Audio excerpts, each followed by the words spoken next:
दोस्तों 10 दिसंबर को हमारा कक्षा 11वीं का हिंदी विषय का अर्धवार्षिक परीक्षा का पेपर है। तो उसके लिए दोस्तों आज की इस वीडियो में हम कक्षा 11वीं हिंदी सब्जेक्ट की अर्धवार्षिक परीक्षा के लिए महत्वपूर्ण प्रश्न देखने वाले हैं।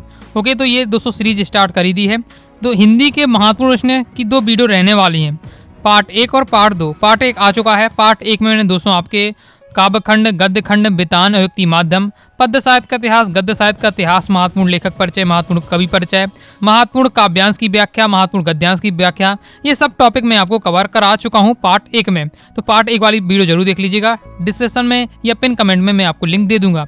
ये आपका पार्ट 2 है। अब आपका ग्रामर वाला जो आपका टॉपिक रह गए थे, ओके, व्याकरण वाले जो टॉपिक रह गए थे उनको इस वीडियो में हम कवर करेंगे। काव्य बोध, भाषा बोध, पत्र लेखन, निबंध लेखन, ये जो टॉपिक रह गए थे इन्हें हम देख लेते हैं।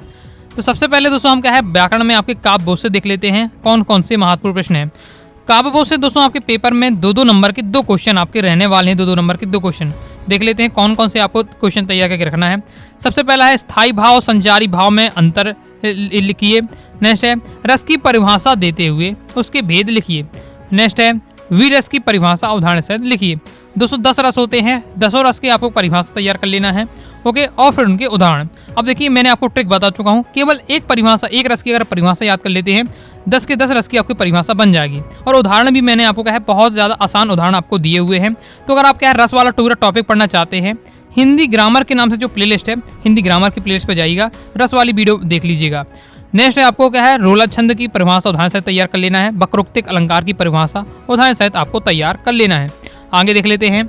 आगे नेक्स्ट आपको दृष्टांत अलंकार की परिभाषा तैयार कर लेना है। मात्रिक व वर्णिक छंद में अंतर तैयार कर लेना है।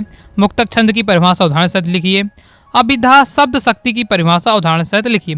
छंद की आपकी बात करें सिलेबस में आपकी 2 ही मेन छंद हैं, रोला छंद और आपका मुक्तक छंद। तो दोनों छंद आपसे उदाहरण सहित आपको तैयार होने ही चाहिए, क्योंकि 2 छंद आपको तैयार कर लेना है।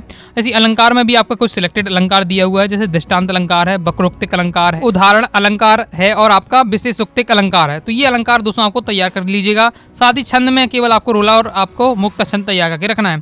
फिर शब्द शक्ति और शब्द गुण वाला टॉपिक तैयार कर लीजिएगा। क्वेश्चन किस प्रकार से पेपर में आते हैं कि शब्द शक्ति किसे कहते हैं, उसके भेदों के नाम लिखिए। ओज गुण की परिभाषा उदाहरण सहित दीजिए। माधव गुण की परिभाषा उदाहरण सहित दीजिए। विशेषोक्तिक अलंकार की परिभाषा उदाहरण सहित लिखिए। और बिंब विधान वाला भी एक टॉपिक है, तो इसकी आपको परिभाषा जरूर तैयार करके रखना है। तो बिंब विधान वाला भी मैं टॉपिक आपको कवर करा चुका हूँ ग्रामर वाले सेक्शन में। शब्द गुण शब्द शक्ति बता दिया है। हिंदी ग्रामर की प्लेलिस्ट पर जाइएगा, क्रम से दोस्तों आपको ये वीडियो मिल जाएगी। नेक्स्ट आपको तैयार कर लेना है लक्षणा और व्यंजना शब्द शक्ति में अंतर। तो ये दोस्तों मैं आपको टोटल 15 क्वेश्चन बताएं। ये अगर तैयार कर लेते हैं आप काव्य बोध से, तो आप यहाँ से क्या 4 नंबर 2-2 नंबर के 2 क्वेश्चन आते हैं, यानी 4 नंबर आपके यहाँ से पक्के हो जाएंगे। भाषा बोध से देख लेते हैं। भाषा बोध से आपके पेपर में एक 2 नंबर का क्वेश्चन आता है, 3 नंबर का क्वेश्चन आता है। तो 2 नंबर के लिए आपको लोकोक्ति क्या है एक उदाहरण लिखिए, मुहावरे क्या है एक उदाहरण लिखिए, और आपको क्या है लोकोक्ति और मुहावरे में अंतर, ये सबसे ज़्यादा महत्वपूर्ण से आपको तैयार कर लेना है। वैसे भी लोकोक्ति और मुहावरे में अंतर तैयार करेंगे, परिभाषा उदाहरण तो आपसे बन ही जाएंगे। तो लोकोक्ति और मुहावरे में अंतर तैयार करके जरूर कीजिएगा। ये भी टॉपिक मैं आपको हिंदी ग्रामर के कवर करा चुका हूँ, हिंदी ग्रामर के प्लेलिस्ट पे जाकर देख लीजिएगा। फिर इसके बाद दोस्तों आपको निपात शब्द की परिभाषा उदाहरण से तैयार कर लेना है। क्षेत्रीय शब्द किसे कहते हैं उदाहरण से लिखिए, ये आपको तैयार कर लेना है। तो आपके शब्द हैं वो 3 आपके शब्द दिए हैं, क्षेत्रीय शब्द, निपात शब्द और आपका तकनीकी शब्द। 3 प्रकार के शब्द आपके सिलेबस में हैं। तीनों शब्द की परिभाषा उदाहरण तैयार करके रखिएगा, तो यहाँ से भी आपका ये टॉपिक कंप्लीट हो जाएगा। फिर 3 अंक की महत्वपूर्ण प्रश्न देख लेते हैं कौन किस प्रकार से क्वेश्चन आता है। तो राष्ट्रभाषा की विशेषताएं लिखिए, राजभाषा की विशेषताएं लिखिए, राष्ट्रभाषा और राजभाषा में अंतर। ओके, तो मतलब राष्ट्रभाषा और राजभाषा वाला भी टॉपिक तैयार करके रखना है। ये भी मैं आपको कवर करा चुका हूँ, हिंदी ग्रामर की प्लेलिस्ट पर दिया हुआ है। मैन दोस्तों आप क्या है राष्ट्रभाषा राजभाषा में अंतर तैयार कर लेते हैं, तो विशेषताएं तो आपको अपने आप तैयार हो ही जाएंगी। इसके बाद दोस्तों आपको भाव पल्लवन के लिए भी आता है। कोई भी आपको लाइन दे दी जाती है, शायद समाज का दर्पण है, ओके, इस प्रकार से कोई भी आपको लाइन दे दी जाए और फिर आपको क्या है उसको कहा जाएगा भाव पल्लवन कीजिए। तो ऐसा तो है नहीं कि कोई भी आपसे लाइन दे दी जाए और आप उस सभी का अर्थ निकाल पाएंगे। ओके, तो इसलिए आपको क्या करना है, मैं अपने कोर्स में आपको क्या है कुछ सिलेक्टेड दे दिए हैं भाव पल्लवन जो आपको तैयार करना है। ओके, तो उनको अगर आप तैयार कर लेते हैं, ओके, 10 से 12 हैं, तो उन्हीं में से आपका अक्सर पूछा जाता है पेपर में, तो उनको आपको तैयार करके रखना है भाव पल्लवन के लिए। फिर इस प्रकार से भी क्वेश्चन बनकर आ जाता है।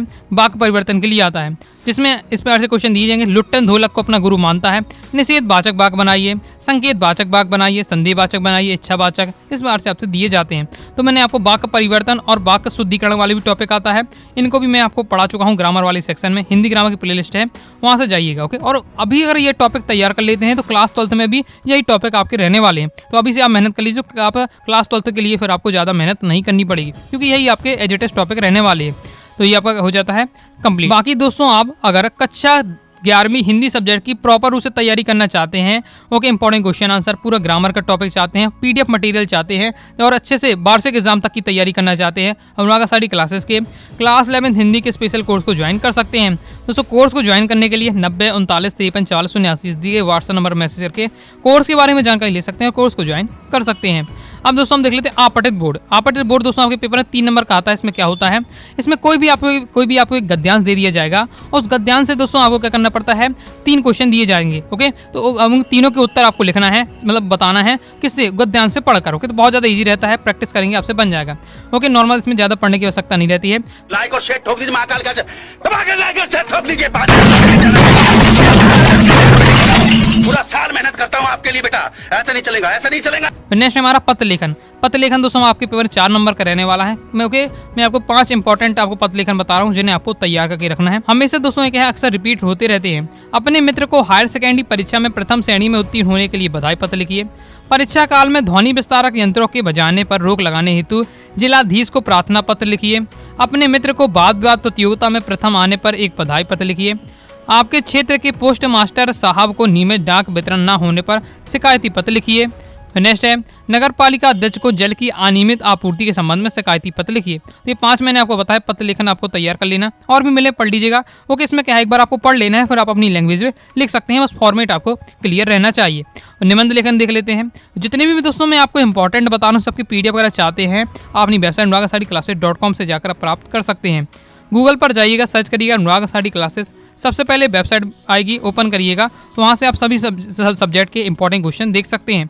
निबंध लेखन दोस्तों आपका 4 नंबर का रहने वाला है। देख लेते हैं, महत्वपूर्ण आपको सबसे पहले तैयार करना है पर्यावरण प्रदूषण का, फिर विद्यार्थी जीवन में अनुशासन ये तैयार करना है, साहित्य और समाज है, और नारी शिक्षा का महत्व, खेलों का जीवन में महत्व, ये एकदम सिलेक्टेड दिए हुए हैं। ओके, जैसे मैं आपको क्या है, विद्यार्थी जीवन, अनुशासन, पर्यावरण प्रदूषण, इन 2 का तो मैं आपको बता ही चुका हूँ। हिंदी ग्रामर की प्लेलिस्ट पर जाइएगा, वहाँ आपको मिल जाएगा, तो अच्छे से तैयार कर लीजिएगा। उसमें मैंने आपको पैटर्न ही बताया किस तरीके से आपको लिखना चाहिए निबंध लेखन, ताकि आपको क्या 4 नंबर यहाँ से मिल ही जाए। ओके, तो वीडियो जाकर जरूर देख लीजिएगा, डिस्क्रिप्शन में मैं आपको लिंक दे दूंगा। तो ये थे दोस्तों आपके महत्वपूर्ण प्रश्न आपके व्याकरण सेक्शन से। ओके, बाकी पार्ट 1 में आपको और भी जो क्वेश्चन थे वो बता ही चुका हूँ, तो सभी क्वेश्चन तैयार कर लीजिएगा। आई होप दोस्तों आपको वीडियो पसंद आएगी। वीडियो पसंद आए वीडियो लाइक करके सब्सक्राइब जरूर कर दीजिएगा। साथ ही दोस्तों टेलीग्राम चैनल और व्हाट्सअप चैनल को ज्वाइन कर लीजिएगा। मिलते हैं नेक्स्ट वीडियो में, तब तक के लिए बाय बाय।